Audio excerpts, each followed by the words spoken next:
Hello friends, welcome to buttertoghee. இன்னைக்கு நம்ம அதிரசம் எப்படி பண்றதுன்றதை பார்க்கலாம்.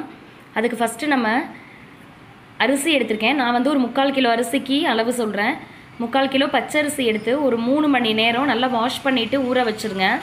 ஊற வச்சதுக்கு அப்புறம் அதை ஒரு டவல் விரிச்சு போட்டு அதில் வந்து உணர்த்தி விட்டுருங்க. ஒரு 3/4 அளவுக்கு கொஞ்சம் காஞ்சதுக்கு அப்புறம் அது ரொம்ப ட்ரை ஆயிரவும் கூடாது. கொஞ்சம் ஈரப்பதம் இருக்கும்போதே அதை மெஷினில் கொடுத்தோ இல்லை மிக்சியிலையோ அரைச்சி இந்த மாதிரி எடுத்துக்கோங்க.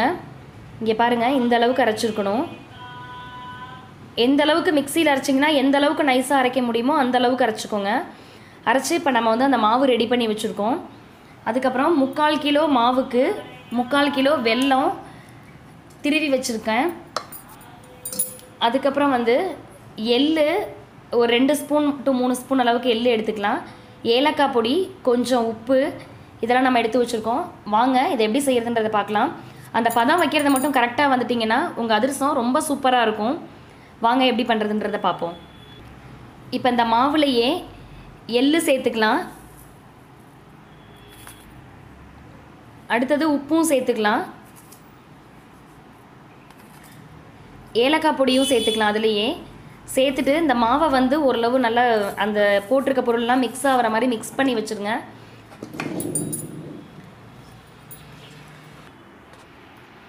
இப்போ அடுப்பில் அந்த 3/4 கிலோ வெல்லத்தை வச்சுருக்கோம். 3/4 கிலோ வெல்லத்துக்கு 1/4 லிட்டர் அளவுக்கு தண்ணி ஊற்றுறேன்னா அது 250 டம்ளர். அதில் 1 டம்ளர் அளவுக்கு தண்ணி சேர்த்துருக்கேன். அடுப்பு நல்லா ஹையில் வச்சு நல்லா கரையிற அளவுக்கு காய்ச்சுங்க. அது வந்து எந்த பதத்தில் வந்து நம்ம அதிரசத்துக்கு கரெக்டாக இருக்கும் அப்படின்றத வந்து உங்களுக்கு நான் காமிக்கிறேன். இங்கே பாருங்கள், இப்போ நம்ம இதில் தண்ணியில் மறுபடியும் விட்டு பார்ப்போம்.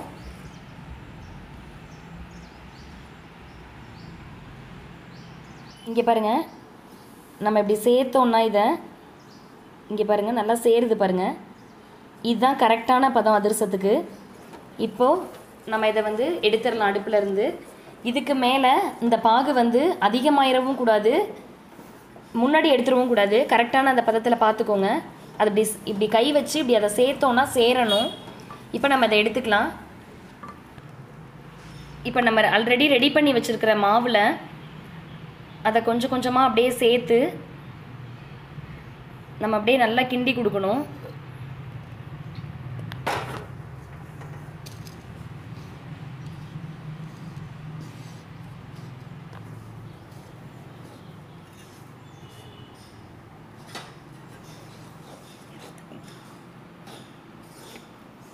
அது எல்லா வெல்லத்தையுமே நம்ம வந்து பாக இதில் ஊற்றிடலாம். கரெக்டாக இருக்கும்.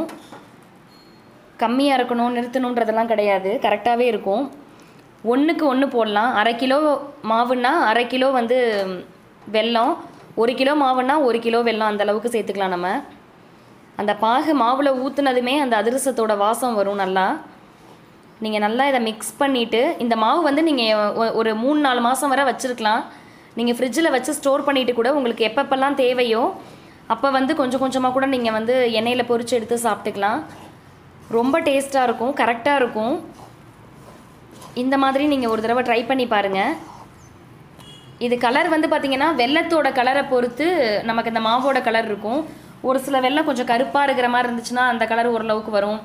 ஒரு சில வெல்லம் நல்லா ப்ரௌனாக இருக்கும், அப்போ ப்ரௌன் கலர் மாதிரி இருக்கும். பட் டேஸ்ட்டு ரொம்ப சூப்பராக இருக்கும். நீங்கள் வெல்லம் சேர்த்தாலும் சர்க்கரை சேர்த்து செய்கிற எந்த பொருளாக இருந்தாலுமே ஒரு துளி உப்பு சேர்க்கணும். இங்கே பாருங்கள், மாவு இப்போ நம்ம வந்து நல்லா கிண்டிட்டோம். பாவு வச்சு இப்போ அதிரச மாவு கிண்டிட்டோம். ஃபஸ்ட் டைம் செய்கிறவங்களா இருந்தீங்கன்னா கொஞ்சம் மாவை வந்து தனியாக எடுத்து வச்சுக்கிட்டு பாகு ஊற்றி கிண்டிக்கிட்டே இருங்க. சம்டைம்ஸ் கொஞ்சம் இனிஷியலாக வந்து நம்ம செய்யும்போது ஒரு சில நேரங்களில் அந்த வெல்லத்தோட இதுவும் அரிசியோட இதுவும் மாறுதுன்னா கொஞ்சம் அதிகமாக வந்து போட்டு கிண்டுற மாதிரி இருந்துச்சுனாலும் கிண்டிக்கலாம். இப்போ இது வந்து சூடாக இருக்குது. இன்னும் ஆறி வந்து ரெடி ஆகும்போது கரெக்டாக இருக்கும். அந்த சூடு இருக்கிறதுனால கொஞ்சம் இலக்கமாக இருக்கிற மாதிரி இருக்குது.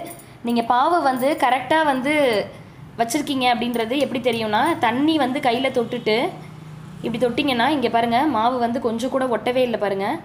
இப்படி நம்ம தொட்டோன்னா ஒட்டுதா பாருங்கள், மாவு கொஞ்சம் கூட ஒட்டலை பார்த்தீங்களா? இந்த மாதிரி இருந்துச்சுன்னா பாவு கரெக்டாக வச்சுருக்கிறதா அர்த்தம்.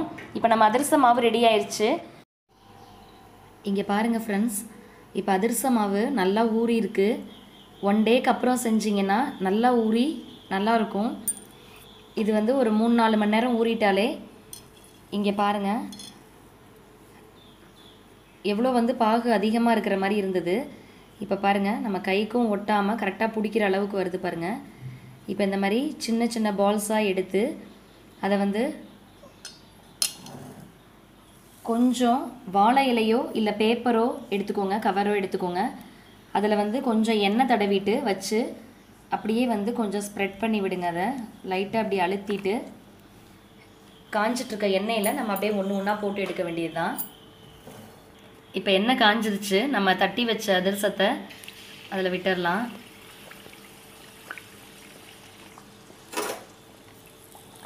மேலே ஓரளவுக்கு அந்த சட்டியிலேருந்து எலும்பி வரும். அதுக்கப்புறம் திருப்பி போடுங்க. அதை